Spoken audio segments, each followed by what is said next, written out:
Assalamualaikum warahmatullahi wabarakatuh.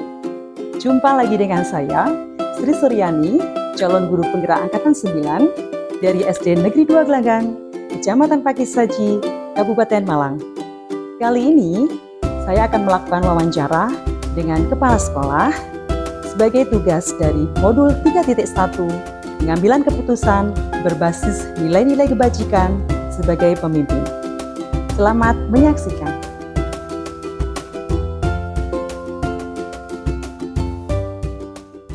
Assalamualaikum Bu Erna.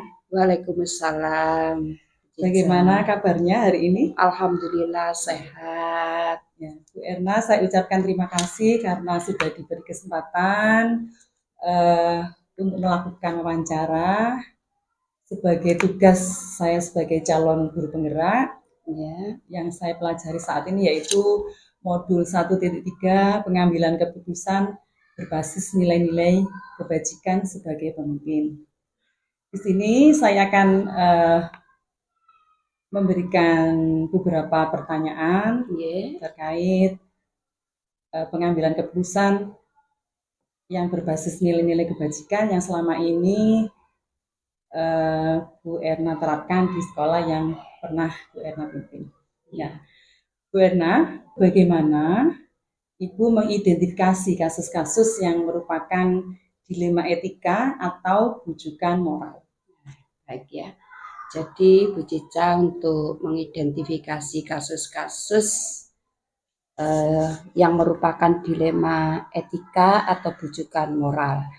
Sekarang kalau kita berbicara dengan dilema etika, namanya dilema itu kita didudukkan pada suatu permasalahan yang sulit kita tentukan ya. Jadi dilema itu tidak bisa diambil dengan cara tergesa-gesa.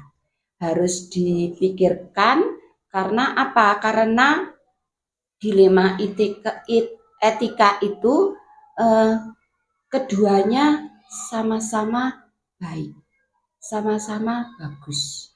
Tapi di antara keduanya harus kita pilih. Nah, untuk memilih dari salah satu dari keduanya itu perlu kita pikirkan ya. Bagaimana manfaatnya, bagaimana kepentingannya ya, supaya pada akhirnya kita dapat menentukan pilihan kita dengan tepat, dengan baik. Ingat dilema. Dilema itu kita dihadapkan dengan suatu masalah yang sulit untuk menentukan salah satu di antaranya. Ya. Bagaimana dengan bujukan moral? Kalau bujukan moral itu jelas itu masalah yang satu salah, yang satunya benar. Ya, jadi jelas saja kalau bujukan moral kita ini bertentangan dengan aturan, dengan hukum. Jadi yang salah tentu saja tidak kita pilih ya. Jadi seperti itu. Kalau bertentangan dengan hukum, jelas itu salah. Harus kita hindari ya, karena kita harus benar-benar sesuai dengan peraturan atau perundang-undangan yang berlaku seperti itu. Kemudian bagaimana Ibu selama ini menjalankan dalam mengambil keputusan di sekolah yang Ibu pimpin, terutama dalam kasus-kasus di mana ada dua kepentingan yang sama-sama benar, yaitu dilema etika tadi atau sama-sama mengandung nilai kebijakan tadi, kebajikan. Iya. Begini ya, untuk pengambilan keputusan di sekolah, terutama ini berkaitan dengan kasus dilema etika, ya, tentu saja saya sebagai kepala sekolah tidak bisa atau tidak boleh mengambil keputusan seorang diri. Tentu saja saya akan melibatkan semua dewan guru, ya. Kenapa? Karena keduanya, kalau dilema etika, kedua-duanya baik, bagus. Mana yang harus kita pilih? Nah, kita harus mengumpulkan dewan guru. Mungkin dengan pemikiran banyak orang, kita ada masukan, ya. Mungkin kalau saya berpikirnya ketemunya 2 atau 3 ya. Kemudian ditambahkan dengan teman-teman guru yang lain. Mungkin ada tambahan. Nah, disitulah gunanya kita berkomunikasi untuk menentukan, memilih masalah ini mana yang harus kita selesaikan ya, harus kita dahulukan gitu ya. Jadi langkah-langkah atau prosedur seperti apa yang biasa Ibu lakukan? Ya tadi musyawarah tadi Bu. Ya, musyawarah. Jadi langkah-langkah saya itu mengundang Dewan Guru dalam rapat keluarga. Saya sampaikan ada masalah seperti ini. Kemudian saya mempunyai pendapat seperti ini. Jadi pendapat saya tidak harus mereka setujui ya, karena belum tentu pendapat saya itu maksimal. Mungkin di antara guru-guru yang lain juga ada yang berpendapat mempunyai argumen yang lebih bermanfaat lagi. Ini kasus pernah yang saya alami nih ya Bu ya. Ini terkait dengan dilema ya. Saya itu betul-betul dihadapkan dengan kasus yang mana saya harus mengambil keputusan ya. Jadi begini, dulu itu ada siswa kelas 6 ya. Anak ini sudah lama tidak masuk sekolah, mungkin antara 2 sampai 3 bulan ya. Mengapa anak ini tidak masuk sekolah? Setelah saya telusuri, saya hubungi orang tuanya dengan wali kelas, ternyata anak ini tidak boleh sekolah oleh ibunya. Mohon maaf, mengapa ibunya tidak mengizinkan anak ini sekolah? Karena ibunya tergolong mengalami gangguan jiwa. Jadi anaknya tidak diperkenankan untuk keluar rumah. Jadi anaknya dikurung di kamar. Padahal anaknya ini kelas 6 Bu ya. Kelas 6 itu kan sudah waktunya persiapan ujian. Akhirnya orang tuanya saya panggil. Kebetulan ayahnya menghadap saya.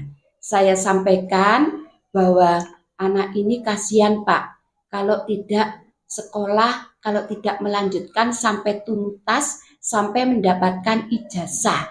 Karena anak ini tergolong anak yang pandai, ya, anak yang pandai dalam pelajaran, ya, gampang menerima materi. Kendalanya hanya ibunya saja. Dan ayahnya pun juga mengakui kalau ibunya itu tidak memperbolehkan anaknya keluar, gitu ya. Kalau anaknya keluar, maka yang diancam itu ayah dan keluarga yang lain. Akhirnya saya bekerja sama dengan ayahnya. Ayahnya saya arahkan bagaimana Pak, anak ini supaya bisa masuk. Karena jujur saja pihak sekolah menyayangkan kalau anak ini tidak sampai lulus. Gara-gara ibunya yang tidak mengizinkan keluar rumah. Akhirnya ayahnya ini dengan meluangkan waktunya, rela tidak masuk kerja, kira-kira selama seminggu anak ini diantar ke sekolah, ya.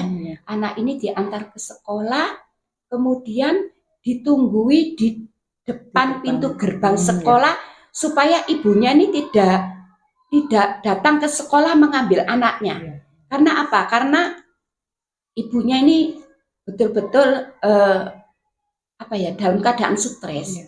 Kalau sudah stres bisa membahayakan dirinya sendiri dan orang lain karena juga membawa senjata tajam. Nah, makanya ayahnya berusaha anaknya supaya bisa sekolah dan ibunya tidak masuk ke dalam sekolah. Akhirnya dijaga Bu. Alhamdulillah kira-kira 1 minggu dijaga. Kemudian ibunya nih kok lambat laun sudah tidak lagi ke sekolah, ya. Tuh, akhirnya alhamdulillah anaknya bisa lancar masuk sekolah setiap hari dan anaknya pun juga saya beri pengarahan supaya tidak malu kepada teman yang lain karena sudah 2 bulan tidak masuk sekolah, otomatis kan ketinggalan pelajaran ya. Kemudian ditambahkan dengan kasus ibunya seperti itu. Jadi saya beri semangat, motivasi. Kamu harus lulus sampai ujian nanti, harus ikut ujian, harus lulus. Syukur alhamdulillah akhirnya anaknya sampai ikut ujian, kemudian lulus dan akhirnya sekarang sudah melanjutkan di sekolah SMP negeri. Dan alhamdulillah ibunya sudah lambat laun merelakan anaknya untuk boleh keluar rumah, boleh sekolah. Jadi itu. Jadi yang Ibu anggap efektif adalah kerjasama dengan kerjasama dengan orang tua itu bapaknya ya tadi. Betul. Dalam penerapan kebijakan tadi, apakah ada tantangan dalam mengambil keputusan yang Ibu putuskan tadi? Iya, ada. Tentu saja ada tantangan ya. Ketika kasus yang saya hadapi kemarin itu, ya tantangannya yang pertama itu ibunya tadi, orang tua yang stres. Jadi saya ini bagaimana caranya sih orang tua ini bisa mengizinkan anaknya untuk keluar rumah, untuk sekolah, untuk mengikuti pelajaran di sekolah. Itu tantangan bagi kami ya.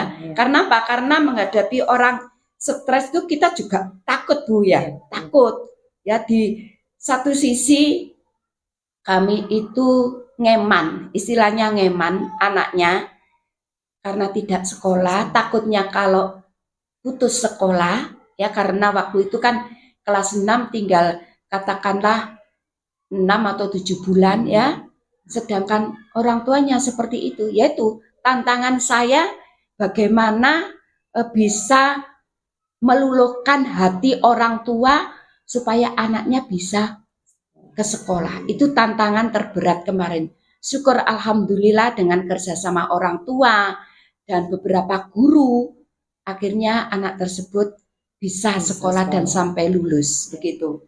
Kemudian Bu Erna, apakah Bu Erna mempunyai tata kelola atau jadwal tertentu dalam menyelesaikan sebuah kasus dalam dilema etika? Bagaimanakah? Apakah langsung menyelesaikan pada saat itu juga atau memiliki sebuah jadwal khusus untuk menyelesaikan kasus tersebut? Ya, jadi Bu, untuk sebuah kasus apapun, baik dilema etika maupun yang lain, itu saya berusaha sesegera mungkin menyelesaikan masalah tersebut. Jangan menunda-nunda masalah, karena satu masalah harus segera kita selesaikan, kita cari solusinya, karena tidak menutup kemungkinan di belakang kita akan timbul masalah yang baru, supaya masalah tidak bertumpuk-tumpuk seperti itu. Jadi tidak ada jadwal khusus, tidak ada. Jadi kalau ada suatu masalah harus segera kita atasi seperti itu. Kemudian adakah seseorang atau faktor-faktor yang selama ini membantu mempermudah Ibu dalam mengambil keputusan dalam menghadapi kasus-kasus dilema etika? Ya, baik. Selama ini banyak sekali kasus, dan kasus itu kadang kalau kasusnya itu saya anggap bisa saya selesaikan sendiri, ya saya selesaikan sendiri. Tapi kalau butuh pemikiran, ya, karena seperti kasus dilema kan butuh pemikiran. Kita dihadapkan dengan masalah yang sama-sama baik, sama-sama benar, ya. Itu saya melibatkan guru, ya. Jadi merekalah yang membantu saya, ya. Mereka saya undang duduk bersama, saya sampaikan apa permasalahan yang ada, kemudian kita bicarakan bersama. Itulah yang faktor-faktor yang selama ini mendukung saya, membantu saya untuk menyelesaikan sebuah masalah. Jadi saya tetap melibatkan Dewan Guru, bila perlu komite ataupun paguyuban, juga saya undang kalau memang ada masalah yang perlu kita pecahkan bersama, seperti itu. Baik Bu Erna, pembelajaran apa yang dapat Ibu petik dari pengalaman yang Ibu sampaikan tadi dalam pengambilan keputusan dilema etika? Ya, baik ya. Jadi dengan adanya kasus-kasus seperti dilema etika dan lain sebagainya, itu pembelajaran yang bisa kita petik. Yang pertama, jika ada masalah, hendaknya sesegera mungkin kita atasi, kita carikan solusinya, ya. Kemudian jangan menunda, ya, jangan menunda. Jadi segera kita atasi dan jangan menunda. Kemudian hendaknya memperhatikan memperhatikan dari segi manfaatnya, kepentingan, mana yang lebih tinggi dari dua masalah tersebut. Itu yang harus kita putuskan, ya. Kemudian yang terakhir mungkin komunikasi. Harus ya, komunikasi baik dengan teman guru maupun komite dan juga paguyuban. Bila perlu wali murid, ya. Jadi semua yang andil dalam kepentingan kependidikan di sekolah bisa kita ajak komunikasi bersama kalau memang ada suatu masalah yang rumit yang perlu kita pecahkan bersama, seperti itu. Yeah. Baik Bu Erna, terima kasih untuk wawancara di pagi ini. Yeah. Semoga saya bisa mengambil manfaatnya. Sukses terus untuk Bu Erna ke depannya. Terima kasih. Semoga panjenengan juga sukses dan lulus dengan baik dalam program guru penggerak tahun ini. Terima kasih. Waalaikumsalam.